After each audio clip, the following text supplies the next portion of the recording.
Hi ನಮಸ್ತೆ ಎಲ್ಲರಿಗೂ inform media ಜಗತ್ತು ಚಾನಲಿನ ಮತ್ತೊಂದು ವಿಡಿಯೋಗೆ ಸ್ವಾಗತ ಸುಸ್ವಾಗತ. ಸ್ನೇಹಿತರೆ, ಎಲ್ಲರೂ ಹೇಗಿದ್ದೀರಾ? ಎಲ್ಲರೂ ಚೆನ್ನಾಗಿದ್ದೀರಾ ಅಂದ್ಕೊಂಡಿದ್ದೀನಿ. ನಾನು ಕೂಡ ತುಂಬಾ ಚೆನ್ನಾಗಿದ್ದೀನಿ. ಎಲ್ಲರೂ ಚೆನ್ನಾಗಿದ್ದೀರಾ ಅಂದ್ಕೊಂಡು ಭಾವಿಸ್ಕೊಂಡು ಇವತ್ತಿನ ಒಂದು ವಿಡಿಯೋನ ಶುರು ಮಾಡಿಬಿಡೋಣ. ಇವತ್ತಿನ ಒಂದು ವಿಡಿಯೋದಲ್ಲಿ ಕನ್ಯಾ ರಾಶಿಯವರಿಗೆ ಜೂನ್ 21ರ ನಂತರ ಸಾಕಷ್ಟು ಬದಲಾವಣೆಗಳು ಕಂಡು ಬರಲಿದೆ ಅಂತಲೇ ಹೇಳ್ಬೋದು. ಅದು ನಿಮ್ಮ ವ್ಯಾಪಾರದಲ್ಲಾಗಬಹುದು, ವ್ಯವಹಾರದಲ್ಲಾಗ್ಬೋದು, ವೃತ್ತಿ ಜೀವನದಲ್ಲಾಗ್ಬೋದು, ನಿಮ್ಮ ಉದ್ಯೋಗದಲ್ಲಾಗ್ಬೋದು. ಏನೆಲ್ಲ ಬದಲಾವಣೆಗಳು ಕಂಡು ಬರಲಿದೆ, ಯಾವುದರ ಬಗ್ಗೆ ಬಹಳಷ್ಟು ಎಚ್ಚರಿಕೆ ವಹಿಸಬೇಕು ಅನ್ನೋಂಥ ಕಂಪ್ಲೀಟಾಗಿ ಇದೇ ವಿಡಿಯೋದಲ್ಲಿ ತಿಳಿಸ್ಕೊಡ್ತಾ ಹೋಗ್ತೀವಿ. ಇದನ್ನೆಲ್ಲ ಕನ್ಯಾ ರಾಶಿಯವರು ತಿಳ್ಕೋಬೇಕು ಅಂದರೆ ಸ್ನೇಹಿತರೆ, ಎಲ್ಲೂ ಕೂಡ ವಿಡಿಯೋನ ಸ್ಕಿಪ್ ಮಾಡಬೇಡಿ. ಅಂದರೆ ವಿಡಿಯೋನ ಕಟ್ ಮಾಡಿ ಓಡಿಸ್ಕೊಂಡು ಹೋಗಿ ನೋಡಿಬಿಡಿ. ಫುಲ್ ಇನ್ಫಾರ್ಮೇಷನ್ ಅರ್ಥ ಆಗಲ್ಲ. ಸೊ ಹಾಗಾಗಿ ಎಲ್ಲ ವಿಡಿಯೋದಲ್ಲೂ ತಿಳಿಸ್ತಾ ಇರ್ತೀನಿ. ಮೊದಲಿಂದ ಕೊನೆ ತನಕ ಸಂಪೂರ್ಣವಾಗಿ ವಿಡಿಯೋವನ್ನು ವಾಚ್ ಮಾಡಿ. ವಿಡಿಯೋದಲ್ಲಿ ಒಳ್ಳೆ ಮಾಹಿತಿ ಸಿಕ್ಕಿದರೆ ದಯವಿಟ್ಟು ವಿಡಿಯೋಗೆ ಲೈಕ್ ಮಾಡೋದನ್ನ ಮರೆತಿದ್ದೀರಾ, ಲೈಕ್ ಮಾಡಿ. ಇನ್ನೂ ನನ್ನ ಚಾನಲ್ನ ಸಬ್ಸ್ಕ್ರೈಬ್ ಮಾಡ್ಕೊಂಡಿಲ್ಲ ಅಂದರೆ ಇನ್ಫಾರ್ಮ್ ಮೀಡಿಯಾಗೆ ಸಬ್ಸ್ಕ್ರೈಬ್ ಆಗಿ ನಿಮ್ಮ ಅಭಿಪ್ರಾಯಗಳನ್ನು ಕಮೆಂಟ್ ಬಾಕ್ಸಲ್ಲಿ ತಿಳಿಸಬಹುದು. ಯಾರೆಲ್ಲ ಸಬ್ಸ್ಕ್ರೈಬ್ ಮಾಡ್ಕೊಂಡಿದ್ದೀರಾ ಅವರಿಗೆ ಥ್ಯಾಂಕ್ ಯು ಸೋ ಮಚ್ ಅಂತ ಹೇಳ್ತಾ ವಿಡಿಯೋದ ಕಡೆ ಗಮನ ಕೊಟ್ಬಿಡೋಣ. ಹೌದು, 2026ರಲ್ಲಿ ನಿಮ್ಮ ಗ್ರಹಗತಿಗಳು ಹೇಗಿವೆ ಎಂಬ ಸಂಕ್ಷಿಪ್ತ ಮಾಹಿತಿಯನ್ನು ನೋಡೋದಾದರೆ 2026 ಕನ್ಯಾ ರಾಶಿಯ ಭವಿಷ್ಯ ಜೂನ್ ತಿಂಗಳಿಂದ ಆರ್ಥಿಕ ಸ್ಥಿತಿ. ವರ್ಷದ ಮಧ್ಯಭಾಗದಲ್ಲಿ ಜೂನ್ ತಿಂಗಳಲ್ಲಿ ಲಾಭದ ಸ್ಥಾನಕ್ಕೆ ಗುರು ಭಗವಾನ್ ಉಚ್ಚ ಸ್ಥಿತಿಯಲ್ಲಿ ಪ್ರವೇಶಿಸುವುದರಿಂದ ನಿರಂತರ ಆರ್ಥಿಕ ಒಳಹರಿವು ಮತ್ತು ಅದೃಷ್ಟದ ಬಲ ಸಿಗಲಿದೆ. 6ನೇ ಮನೆಯಲ್ಲಿ ರಾಹು ಇರುವುದರಿಂದ ಶತ್ರುಗಳ ಮೇಲೆ ಜಯ ಹಾಗೂ ವೃತ್ತಿಯಲ್ಲಿ ಅತ್ಯುತ್ತಮ ಬೆಳವಣಿಗೆ ಕಂಡುಬರಬಹುದು ಸ್ನೇಹಿತರೆ. ಸೊ ಹಾಗಾಗಿ ಸಾಕಷ್ಟು ಬದಲಾವಣೆಯನ್ನು ಕನ್ಯಾ ರಾಶಿಯವರು ಜೂನ್ ತಿಂಗಳಿಂದಲೇ ನೋಡಲಿದ್ದೀರಿ. ಜೂನ್ ತಿಂಗಳಲ್ಲಿ ಸ್ನೇಹಿತರೆ, ಕನ್ಯಾ ರಾಶಿಯವರಿಗೆ ಒಟ್ಟಾರೆಯಾಗಿ ಹೇಳಬೇಕು ಅಂದರೆ ಸಾಕಷ್ಟು ಬದಲಾವಣೆ ಅಂತಲೇ ಹೇಳ್ಬೋದು. ವ್ಯಾಪಾರ ವ್ಯವಹಾರದಲ್ಲಿ ನಿಮ್ಮ ಹೆಲ್ತ್ ಬಗ್ಗೆ ಆಗಲಿ, ಮಕ್ಕಳ ಭವಿಷ್ಯ, ಕೌಟುಂಬಿಕ ಜೀವನದ ಬಗ್ಗೆ ಹೇಳೋದಾದರೆ ಇಷ್ಟಾರ್ಥಗಳ ಈಡೇರಿಕೆ. ನಿಮ್ಮ ಲಾಭದ ಸ್ಥಾನಕ್ಕೆ 11ನೇ ಮನೆಗೆ ಗುರು ಭಗವಾನ್ ಉಚ್ಚ ಸ್ಥಿತಿಯಲ್ಲಿ ಆಗಮಿಸುವುದರಿಂದ ನೀವು ವರ್ಷಗಳಿಂದ ಕಂಡ ಕನಸುಗಳು ನನಸಾಗುತ್ತವೆ ರಾಜಯೋಗದಿಂದ ಮತ್ತು ನಿರಂತರ ಆರ್ಥಿಕ ಒಳಹರಿವು ಪ್ರಾರಂಭವಾಗುತ್ತದೆ. ಜೂನ್ 21ರಂದು ಮಂಗಳನು ನಿಮ್ಮ 8ನೇ ಮನೆಯಿಂದ ನಿರ್ಗಮಿಸುವುದು ಒಂದು ಸಂಜೀವಿನಿಯಂತೆ ಕೆಲಸ ಮಾಡುತ್ತದೆ. ಮಾನಸಿಕ ಒತ್ತಡ, ಆರೋಗ್ಯದ ತೊಂದರೆಗಳು ಮತ್ತು ಹಠಾತ್ ಅಪಘಾತಗಳ ಭಯ ದೂರವಾಗಿ ಸಂಪೂರ್ಣವಾಗಿ ನೆಮ್ಮದಿ ಸಿಗುತ್ತದೆ. ವೃತ್ತಿ ಜೀವನದಲ್ಲಿ ಉತ್ತುಂಗ ಅಂತಲೇ ಹೇಳ್ಬೋದು. ನಿಮ್ಮ 10ನೇ ಮನೆಯ ಕರ್ಮ ಸ್ಥಾನಕ್ಕೆ ಸೂರ್ಯನ ಸಂಚಾರವು ಕೆಲಸದ ಸ್ಥಳದಲ್ಲಿ ನಿಮಗೆ ಸಾಟಿ ಇಲ್ಲದ ಅಧಿಕಾರವನ್ನು ನೀಡುತ್ತದೆ. ಮೇಲಧಿಕಾರಿಗಳ ಬೆಂಬಲದೊಂದಿಗೆ ಬಡ್ತಿಯ ಹಾದಿ ಸುಗಮಗೊಳ್ಳುತ್ತವೆ ಅಂತಲೇ ಹೇಳ್ಬೋದು. ಪರಭವ ನಾಮ ಸಂವತ್ಸರದ ಜೂನ್ 2026 21ನೇ ತಾರೀಕಿಂದ ಕನ್ಯಾ ರಾಶಿಯವರಿಗೆ ಜೀವನದ ಹೊಸ ಅದ್ಭುತ ಅಧ್ಯಯನವನ್ನು ತೆರೆಯುತ್ತದೆ. 8ನೇ ಮನೆಯಲ್ಲಿ ಮಂಗಳನ ಸಂಚಾರದಿಂದಾಗಿ ನೀವು ಎದುರಿಸಿದಂತಹ ದೈಹಿಕ ಯಾತನೆ ಮತ್ತು ಹಠಾತ್ ಕಿರಿಕಿರಿಗಳು ಈ ತಿಂಗಳು ಶಾಶ್ವತವಾಗಿ ಕೊನೆಗೊಳ್ಳುತ್ತದೆ. ಅತ್ಯಂತ ಪ್ರಮುಖವಾಗಿ ನಿಮ್ಮ ಕೌಟುಂಬಿಕ ಸುಖ ಮತ್ತು ಸಂಬಂಧಗಳ ಅಧಿಪತಿಯಾದ ಗುರು ಭಗವಾನ್ ಜೂನ್ ತಿಂಗಳಲ್ಲಿ 11ನೇ ಮನೆಯಾದ ಲಾಭದ ಸ್ಥಾನದಲ್ಲಿ ಕರ್ಕಟಕದಲ್ಲಿ ಉಚ್ಚ ಸ್ಥಿತಿಯನ್ನು ತಲುಪುತ್ತಾರೆ. ಇದು ಭವ್ಯವಾದಂತಹ ರಾಜಯೋಗವನ್ನು ಸೃಷ್ಟಿಸುತ್ತದೆ. ಇದರೊಂದಿಗೆ ನಿಮ್ಮ ವೃತ್ತಿ ಸ್ಥಾನದಲ್ಲಿ ಸೂರ್ಯನ ಉಪಸ್ಥಿತಿಯು ನಿಮ್ಮ ಉದ್ಯೋಗವನ್ನು ಸಂಪೂರ್ಣ ಉತ್ತುಂಗಕ್ಕೇರಿಸುತ್ತದೆ. ಗ್ರಹಗಳು ಸಂಪೂರ್ಣವಾಗಿ ನಿಮ್ಮ ಪರವಾಗಿ ಜೋಡಣೆಯಾಗಿರುವುದರಿಂದ ನೀವು ಈ ತಿಂಗಳು ನೀವು ಮುಟ್ಟಿದ್ದೆಲ್ಲ ಚಿನ್ನವಾಗುವಂತಹ ರೀತಿಯಲ್ಲಿ ಅದೃಷ್ಟ ಒಲಿಯಲಿದೆ ಅಂತಲೇ ಹೇಳಬಹುದು. ಗ್ರಹಗಳ ಸಂಚಾರ ಮತ್ತು ಗ್ರಹಗಳ ಸ್ಥಾನ ಬದಲಾವಣೆಯಿಂದ ಕನ್ಯಾ ರಾಶಿಯವರಿಗೆ ಸಾಕಷ್ಟು ಬದಲಾವಣೆಗಳು ಕಂಡುಬರಬಹುದು. ಈ ಭಾಗ ನಿಮಗೆ ವ್ಯಾಪಾರ ವ್ಯವಹಾರದಲ್ಲಿ ಹಣಕಾಸಿನಲ್ಲಿ ಒಂದೊಂದಾಗಿ ಸ್ನೇಹಿತರೆ ಸಾಕಷ್ಟು ಬದಲಾವಣೆಯನ್ನು ನೀವೇ ನೋಡಲಿದ್ದೀರಿ. ಮೊದಲನೇದಾಗಿ ವ್ಯಾಪಾರ ಮತ್ತು ಸ್ವಯಂ ಉದ್ಯೋಗದ ಬಗ್ಗೆ ಹೇಳೋದಾದರೆ ಕನ್ಯಾ ರಾಶಿಯವರಿಗೆ ಸ್ವತಂತ್ರ ವ್ಯಾಪಾರಸ್ಥರಿಗೆ ಈ ತಿಂಗಳು ಅತ್ಯುತ್ತಮ ಸಂಪತ್ತು ಮತ್ತು ಸಮೃದ್ಧಿಯನ್ನು ಭರವಸೆ ನೀಡುತ್ತದೆ ಸ್ನೇಹಿತರೆ. ಜೂನ್ 21ರಿಂದ ನಿಮ್ಮ ಲಾಭದ ಸ್ಥಾನವಾದಂತಹ 11ನೇ ಮನೆಯಲ್ಲಿ ಉಚ್ಚ ಗುರುವಿನ ಜೊತೆಗೆ ನಿಮ್ಮ ಧನಾಧಿಪತಿಯಾದ ಶುಕ್ರನು ಜೂನ್ ತಿಂಗಳಲ್ಲಿ ಕೊನೆಯ ದಿನಗಳಲ್ಲಿ ಮತ್ತು ನಿಮ್ಮ ರಾಶಿಯ ಅಧಿಪತಿ ಬುಧನು ಜೂನ್ 22ರಂದು ಅದೇ ಮನೆಗೆ ಪ್ರವೇಶಿಸುವುದರಿಂದ ನಿಮ್ಮ ವಾಣಿಜ್ಯ ಹೆಜ್ಜೆ ಗುರುತು ವೇಗವಾಗಿ ಗುಣಿಸಲ್ಪಡುತ್ತವೆ. ಹೊಸ ಶಾಖೆಗಳನ್ನು ಸ್ಥಾಪಿಸಲು ಅಥವಾ ಹೊಸ ಕ್ಷೇತ್ರಗಳಿಗೆ ವೈವಿಧ್ಯಮಯಗೊಳಿಸಲು ಇದು ಸಾಕಷ್ಟು ಅದೃಷ್ಟದ ಕಾಲಾವಧಿ ಅಂತಲೇ ಹೇಳಬಹುದು. ಕಲಾತ್ಮಕ ಉದ್ಯಮಗಳು, ಮಾಧ್ಯಮ ನೆಟ್ವರ್ಕ್ಗಳು, ವಾಣಿಜ್ಯ ಎಂಜಿನ್ಗಳು ಅಥವಾ ಆಹಾರ ಮತ್ತು ಆತಿಥ್ಯ ವ್ಯವಹಾರಗಳನ್ನು ನಿರ್ವಹಿಸುವವರು ಗ್ರಾಹಕರ ಆಕರ್ಷಣೆಯಲ್ಲಿ ಅಭೂತಪೂರ್ವ ಏರಿಕೆಯನ್ನು ಕಾಣುವಿರಿ. 7ನೇ ಮನೆಯಲ್ಲಿ ಶನಿಯ ಸಂಚಾರವಿರುವುದರಿಂದ ವಾಣಿಜ್ಯ ಪಾಲುದಾರಿಕೆಗಳು ಯಾವುದೇ ದೊಡ್ಡ ಅಡಚಣೆಗಳನ್ನು ಎದುರಿಸುವುದಿಲ್ಲ. ಬದಲಿಗೆ ದೀರ್ಘಕಾಲೀನ ರಚನಾತ್ಮಕ ಸ್ಥಿರತೆಯನ್ನು ಪಡೆಯುತ್ತವೆ. ಅತ್ಯಂತ ವಿಶ್ವಾಸಾರ್ಹ ಹೂಡಿಕೆದಾರರಿಂದ ನೀವು ಬಂಡವಾಳವನ್ನು ಪಡೆಯುತ್ತೀರಿ ಅಂತಲೇ ಹೇಳ್ಬೋದು. ಒಟ್ಟಾರೆಯಾಗಿ ಹೇಳಬೇಕು ಅಂದರೆ ಸಾಕಷ್ಟು ಬದಲಾವಣೆಯನ್ನು ನೋಡಲಿದ್ದೀರಿ ಕನ್ಯಾ ರಾಶಿಯವರು. ವ್ಯಾಪಾರ ವ್ಯವಹಾರದಲ್ಲಿ ಮತ್ತು ಪಾಲುದಾರಿಕೆಯಲ್ಲಿ ಯಾವುದಾದ್ರೂ ಸ್ನೇಹಿತರೆ ಸಹಿಯನ್ನು ಹಾಕಬೇಕಾದ್ರೆ ಅಥವಾ ಒಪ್ಪಂದವನ್ನು ತೆಗೆದುಕೊಳ್ಬೇಕಾದ್ರೆ ಕನ್ಯಾ ರಾಶಿಯವರು ಬೇಗನೆ ದುಡುಕ್ಬಿಡ್ತೀರಾ. ಇದನ್ನು ಒಂದು 2-3 ಸಲ ಪರಿಶೀಲಿಸಿ ನಂತರವೇ ನೀವು ಸಹಿಯನ್ನು ಹಾಕುವುದು ಉತ್ತಮ. ಅಥವಾ ಸ್ನೇಹಿತರೆ ಒಂದು ಒಪ್ಪಂದಕ್ಕೆ ಬರುವುದು ಬಹಳ ಮುಖ್ಯ. ಇನ್ನು ವೃತ್ತಿ ಮತ್ತು ಉದ್ಯೋಗದ ಬಗ್ಗೆ ಹೇಳೋದಾದರೆ ಕನ್ಯಾ ರಾಶಿಯವರಿಗೆ ಈ ಜೂನ್ ತಿಂಗಳು ವೃತ್ತಿ ಕ್ಷೇತ್ರದಲ್ಲಿ ಅಸಾಧಾರಣ ಮೈಲುಗಲ್ಲನ್ನು ಸೂಚಿಸುತ್ತದೆ. ನಿಮ್ಮ ರಾಶಿ ಮತ್ತು ಕರ್ಮಾಧಿಪತಿಯಾದ ಬುಧನು ಜೂನ್ 22ರವರೆಗೆ 10ನೇ ಮನೆಯಾದ ವೃತ್ತಿ ಸ್ಥಾನದಲ್ಲಿ ತನ್ನದೇ ಆದಂತಹ ರಾಶಿಯಲ್ಲಿ ಪ್ರಬಲ ಶಕ್ತಿಯನ್ನು ಕಾಯ್ದುಕೊಳ್ಳುತ್ತಾರೆ.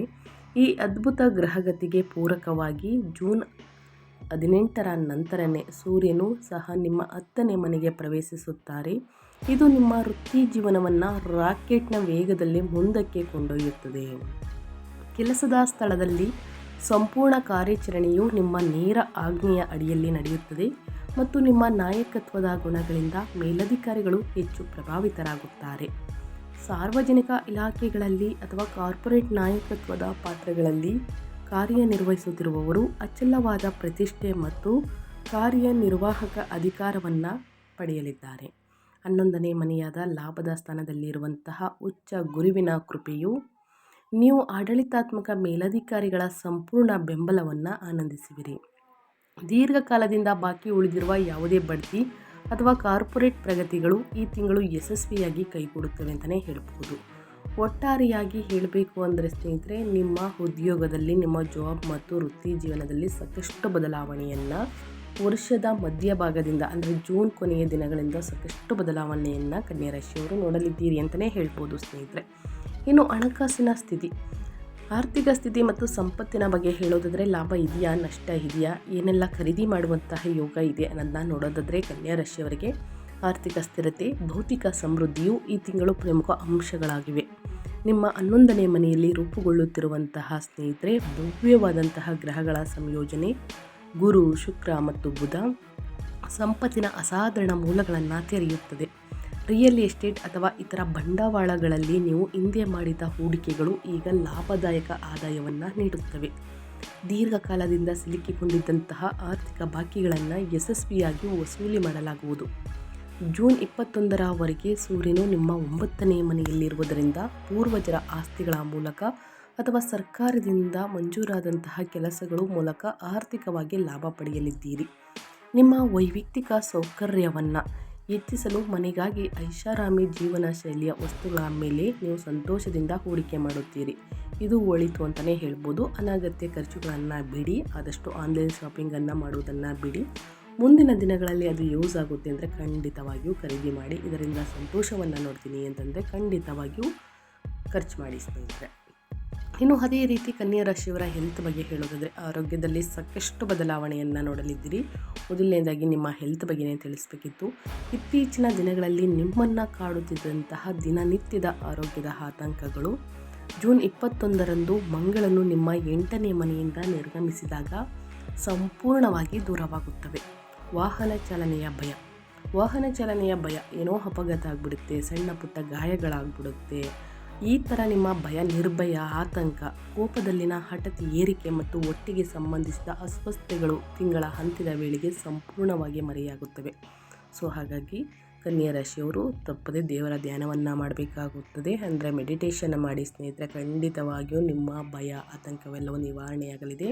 ಹನುಮಾನ್ ಚಾಲಿಸವನ್ನು ಹೇಳಿ, ಖಂಡಿತವಾಗೂ ಭಯ, ಆತಂಕವೆಲ್ಲವೂ ದೂರ ಹೋಗಲಿದೆ.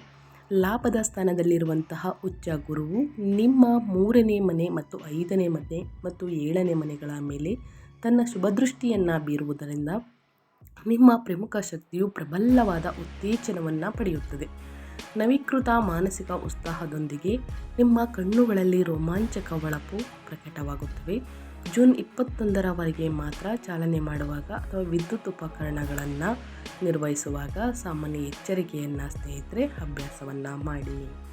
ನಿಮ್ಮ ಹೆಲ್ತ್ ಬಗ್ಗೆ ಬಹಳಷ್ಟು ಎಚ್ಚರಿಕೆ ವಹಿಸಿ. ಈ ಘಟನೆಗಳ ಬಗ್ಗೆ ಸ್ವಲ್ಪ ಎಚ್ಚರಿಕೆ ವಹಿಸುವುದು ಉತ್ತಮ. ನಿಮ್ಮ ಆರೋಗ್ಯದ ಬಗ್ಗೆ ಕಾಳಜಿ ವಹಿಸುವುದು ಬಹಳ ಮುಖ್ಯ. ಇನ್ನು ಕುಟುಂಬ ಮತ್ತು ವೈಯಕ್ತಿಕ ಸಂಬಂಧಗಳ ಬಗ್ಗೆ ಹೇಳೋದಾದರೆ, ಕೌಟುಂಬಿಕ ಜೀವನವು ಕನ್ಯಾ ರಾಶಿಯವರಿಗೆ ಒಂದು ದೊಡ್ಡ ಹಬ್ಬದಂತೆ ಕಾಣುವುದು ಖಚಿತ. ನಿಮ್ಮ 11ನೇ ಮನೆಯಲ್ಲಿ ಉಚ್ಚ ಗುರು ಮತ್ತು ಶುಕ್ರರ ಆಹ್ಲಾದಕರ ಸಂಯೋಜನೆಯು ನಿಮ್ಮ ಮನೆಯಲ್ಲಿ ಮಂಗಳಕರ ಮತ್ತು ಸಂತೋಷದಾಯಕ ಸಮಾರಂಭವೊಂದು ನಡೆಯುವುದನ್ನು ಸೂಚಿಸುತ್ತದೆ. ಹಿರಿಯರ ಆಶೀರ್ವಾದವು ನಿಮಗೆ ಬಲವಾದ ಗುರಾಣಿಯಾಗಿ ಕಾರ್ಯನಿರ್ವಹಿಸುತ್ತದೆ ಮತ್ತು ವಿಶ್ವಾಸಾರ್ಹ ಸ್ನೇಹಿತರು ಹಾಗೂ ಒಡಹುಟ್ಟಿದವರಿಂದ ನೀವು ಅತ್ಯುತ್ತಮ ಬೆಂಬಲವನ್ನು ಪಡೆಯುತ್ತೀರಿ. ನಿಮ್ಮ 7ನೇ ಮನೆಯಲ್ಲಿ ಶನಿಯ ಸಂಚಾರವಿದ್ದರೂ ವಿವಾಹ ಸಂಬಂಧಗಳನ್ನು ಹುಡುಕುತ್ತಿರುವವರು 11ನೇ ಮನೆಯಲ್ಲಿರುವಂತಹ ಗುರು ಮತ್ತು ಶುಕ್ರರ ಸಂಯೋಜಿತ ಕೃಪೆಯಿಂದಾಗಿ ಈ ತಿಂಗಳು ಅದ್ಭುತವಾದಂತಹ ಸಂಬಂಧಗಳನ್ನು ಅಂತಿಮಗೊಳಿಸುವರು. ಸಂಗಾತಿಯೊಂದಿಗಿನ ಸಣ್ಣ ಪುಟ್ಟ ತಪ್ಪು ಗ್ರಹಿಕೆಗಳು ನಿವಾರಣೆಯಾಗಿ ನಿಮ್ಮ ವೈಯಕ್ತಿಕ ಬಾಂಧವ್ಯವು ಗಮನಾರ್ಹವಾಗಿ ಬಲಗೊಳ್ಳುತ್ತದೆ. ಒಟ್ಟಾರೆಯಾಗಿ ಹೇಳಬೇಕು ಅಂದರೆ ಸಾಕಷ್ಟು ಬದಲಾವಣೆಯನ್ನು ಕನ್ಯಾ ರಾಶಿಯವರು ಕುಟುಂಬದಲ್ಲಿ ನೋಡಲಿದ್ದೀರಿ. ಶುಭ ಕಾರ್ಯಗಳು ನಡೆಯಲಿದೆ. ಸಂತಾನ ಶುಭವಾರ್ತೆಯನ್ನು ಕೇಳಲಿದ್ದೀರಿ. ಸಂತಾನ ಭಾಗ್ಯವನ್ನು ಮತ್ತು ಮದುವೆ ಯೋಗ ಕೂಡ ಇದೆ ಸ್ನೇಹಿತರೆ. ಇನ್ನು ಕೊನೆಯದಾಗಿ ವಿದ್ಯಾಭ್ಯಾಸದ ಬಗ್ಗೆ ಹೇಳೋದಾದರೆ, ಕನ್ಯಾ ರಾಶಿಯ ವಿದ್ಯಾರ್ಥಿಗಳು ಅಂತಂದರೆ ನಿಮ್ಮ ಮಕ್ಕಳಾಗ್ಬೋದು ಅಥವಾ ನೀವೇ ಆಗಬಹುದು ಸ್ನೇಹಿತರೆ. ವಿದ್ಯಾರ್ಥಿಗಳು, ಕನ್ಯಾ ರಾಶಿಯ ವಿದ್ಯಾರ್ಥಿಗಳಿಗೆ ಅವರ ಶಿಕ್ಷಣದಲ್ಲಿ ಏನೆಲ್ಲ ಬದಲಾವಣೆಗಳು ಕಂಡುಬರಲಿದೆ ಅಂದರೆ, ನಿಮ್ಮ ರಾಶಿ ಮತ್ತು ವಿದ್ಯಾಧಿಪತಿಯಾದ ಬುಧನು 10ನೇ ಮನೆಯಲ್ಲಿ ಪ್ರಬಲವಾಗಿ ನೆಲೆಸಿರುವುದು ಲಾಭದ ಸ್ಥಾನದಲ್ಲಿರುವ ಉಚ್ಚ ಗುರುವಿನೊಂದಿಗೆ ಸೇರಿಕೊಂಡು ವಿದ್ಯಾರ್ಥಿಗಳಿಗೆ ಅದ್ಭುತವಾದ ಘಟ್ಟವನ್ನು ನೀಡುತ್ತದೆ. ವಿಶೇಷ ಸಂಶೋಧನೆ, ಮಾಹಿತಿ ತಂತ್ರಜ್ಞಾನ ಮತ್ತು ಸ್ನೇಹಿತರೆ ಅನಲಿಟಿಕ್ಸ್ನಲ್ಲಿ ತೊಡಗಿರುವಂತಹ ವಿದ್ವಾಂಸರು ರಾಷ್ಟ್ರೀಯ ಮತ್ತು ಅಂತಾರಾಷ್ಟ್ರೀಯ ಮನ್ನಣೆಯನ್ನು ಪಡೆಯುತ್ತಾರೆ. ಇನ್ನು ಸಾಮಾನ್ಯ ವಿದ್ಯಾರ್ಥಿಗಳು ಕೂಡ ಕಷ್ಟಪಟ್ಟು ಅಧ್ಯಯನದ ಕಡೆ ಗಮನ ಕೊಟ್ಟಿದ್ದಲ್ಲಿ, ಇಷ್ಟಪಟ್ಟು ಓದಿದ್ದಲ್ಲಿ ಖಂಡಿತವಾಗಿಯೂ ಮುಂದಿನ ದಿನಗಳಲ್ಲಿ ಉನ್ನತ ಅಂಕಗಳನ್ನು ಗಳಿಸಲಿದ್ದೀರಿ. ವಿಶ್ವವಿದ್ಯಾನಿಲಯದ ಪ್ರವೇಶಕ್ಕಾಗಿ ಕಾಯುತ್ತಿರುವಂತಹ ವಿದ್ಯಾರ್ಥಿಗಳು ಪ್ರತಿಷ್ಠಿತ ಸಂಸ್ಥೆಗಳಲ್ಲಿ ಯಶಸ್ವಿಯಾಗಿ ಸೀಟುಗಳನ್ನು ಪಡೆಯುತ್ತಾರೆ. ಪ್ರತಿದಿನ ನೀವು ಕೂಡ ಹನುಮಾನ್ ಚಾಲಿಸವನ್ನು ಓದಿ. ನಿಮಗೂ ಕೂಡ ಸ್ವಲ್ಪ ಭಯ, ಆತಂಕ, ತೊಂದರೆಗಳು ಕಾಡಬಹುದು. ಇದನ್ನು ಓದುವುದರಿಂದ ಅಡಚಣೆಗಳೆಲ್ಲವೂ ನಿವಾರಣೆಯಾಗಲಿದೆ ಅಂತಲೇ ಹೇಳ್ಬೋದು. ವಿದ್ಯಾರ್ಥಿಗಳಿಗೆ ಅಧ್ಯಯನದ ಕಡೆ ಆಸಕ್ತಿ ಹೆಚ್ಚಾಗಬಹುದು ಸ್ನೇಹಿತರೆ. ಇನ್ನು ಏನೆಲ್ಲ ಸಮಸ್ಯೆಗಳು ಹೇಳಿದ್ದೀನಿ ಅದಕ್ಕೆಲ್ಲ ಪರಿಹಾರವನ್ನು ತಿಳಿಸ್ಕೊಡಿ ಅಂದರೆ, ಖಂಡಿತವಾಗಿಯೂ ನನ್ನ ಚಾನಲ್ನಲ್ಲಿ ಸಣ್ಣ ಪುಟ್ಟ ಪರಿಹಾರದಿಂದನೇ ದೊಡ್ಡ ಸಮಸ್ಯೆಗಳೇ ನಿವಾರಣೆಯಾಗಲಿದೆ. ಸೊ ಹಾಗಾಗಿ ಸಬ್ಸ್ಕ್ರೈಬ್ ಮಾಡಿಕೊಂಡು ಪ್ರತಿನಿತ್ಯ ನಿಮ್ಮ ರಾಶಿ ಭವಿಷ್ಯವನ್ನು ತಿಳ್ಕೊಳ್ಳಿ. ಉಚಿತವಾಗಿ ಸಬ್ಸ್ಕ್ರೈಬ್ ಮಾಡ್ಕೊಳ್ಳಿ. ವಿಡಿಯೋಗೆ ಲೈಕ್ ಮಾಡಿ. ಒಳ್ಳೆಯ ಮಾಹಿತಿ ಸಿಕ್ಕಿದರೆ ಜೂನ್ 2026ರಲ್ಲಿ ವೈದಿಕ ಪರಿಹಾರಗಳು ಬಂದು ನಿಮ್ಮ ಲಾಭದ ಸ್ಥಾನದಲ್ಲಿ ಉಚ್ಚ ಗುರುವಿನಿಂದ ಉಂಟಾಗುವ ಭವ್ಯವಾದಂತಹ ರಾಜಯೋಗವನ್ನು ಸಂಪೂರ್ಣವಾಗಿ ಸೆರೆ ಹಿಡಿಯಲು ಮತ್ತು ಜೂನ್ 21ರವರೆಗೆ 8ನೇ ಮನೆಯ ಮಂಗಳನನ್ನು ಶಾಂತಗೊಳಿಸಲು ಈ ಪರಿಹಾರಗಳನ್ನು ಅಭ್ಯಾಸ ಮಾಡಬೇಕಾಗುತ್ತದೆ ಕನ್ಯಾ ರಾಶಿಯವರು. ಮೊದಲನೇದಾಗಿ ಶನಿವಾರದಂದು ಸ್ನೇಹಿತರೆ ಶನಿ ದೇವರಿಗೆ ತೈಲಾಭಿಷೇಕವನ್ನು ಮಾಡಿಸಿ ಎಳ್ಳೆಣ್ಣೆಯಿಂದ ಬಡವರಿಗೆ, ನಿರ್ಗತಿಕರಿಗೆ ಕಪ್ಪು ಎಳ್ಳನ್ನು ಅಥವಾ ಸಾಸಿವೆಯನ್ನು, ಕಪ್ಪು ಬಟ್ಟೆಯನ್ನು ದಾನವಾಗಿ ನೀಡಿ ಸ್ನೇಹಿತರೆ. ಮೊದಲನೇದಾಗಿ ಕನ್ಯಾ ರಾಶಿಯವರು. ಇನ್ನು ಮಂಗಳ ಅಂದರೆ ಕುಜ ಶಾಂತಿಗಾಗಿ ಜೂನ್ 21ರಂದು ಮಂಗಳನು ಸ್ಥಾನ ಬದಲಾಯಿಸುವುದರಿಂದ ಸಣ್ಣ ಪುಟ್ಟ ಆರೋಗ್ಯದಲ್ಲಿ ಏರುಪೇರುಗಳು ಅಥವಾ ಚಾಲನೆ ಅಡೆತಡೆಗಳಿಂದ ರಕ್ಷಿಸಿಕೊಳ್ಳಲು ಮಂಗಳವಾರದಂದು ಸುಬ್ರಹ್ಮಣ್ಯ ಸ್ವಾಮಿಯನ್ನು ಕೆಂಪು ಹೂಗಳಿಂದ ಪೂಜಿಸಿ ಸ್ನೇಹಿತರೆ. ಬಡವರಿಗೆ, ನಿರ್ಗತಿಕರಿಗೆ ಬೇಳೆಯನ್ನು ದಾನ ಮಾಡಿ, ತೊಗರಿ ಬೇಳೆಯನ್ನು ದಾನ ಮಾಡಿ. ಇನ್ನು ಗುರುವಿನ ಆರಾಧನೆ, ಉಚ್ಚ ಗುರುವಿನ ಅದೃಷ್ಟವನ್ನು ಅಂದರೆ ಅದ್ಭುತ ಅದೃಷ್ಟವನ್ನು ನಿಮ್ಮ ಜೀವನದಲ್ಲಿ ಶಾಶ್ವತವಾಗಿ ಭದ್ರಪಡಿಸಿಕೊಳ್ಳಲು ಗುರುವಾರದಂದು ಹಳದಿ ಉಡುಪನ್ನು ಧರಿಸಿ ನೀವು ಮತ್ತು ದತ್ತಾತ್ರೇಯ ಅಥವಾ ಶ್ರೀ ದಕ್ಷಿಣಾಮೂರ್ತಿ ದೇವಸ್ಥಾನಕ್ಕೆ ಭೇಟಿ ನೀಡಿ. ಅಥವಾ ಸ್ನೇಹಿತರೆ ಹಳದಿ ಬಣ್ಣದ ವಸ್ತುಗಳನ್ನು ಅಥವಾ ಹಳದಿ ಬಣ್ಣದ ಬಟ್ಟೆಯನ್ನು ಸ್ನೇಹಿತರೆ ಬಡವರಿಗೆ, ನಿರ್ಗತಿಕರಿಗೆ, ಅಸಹಾಯಕರಿಗೆ ಕೊಡುವುದು ಉತ್ತಮ.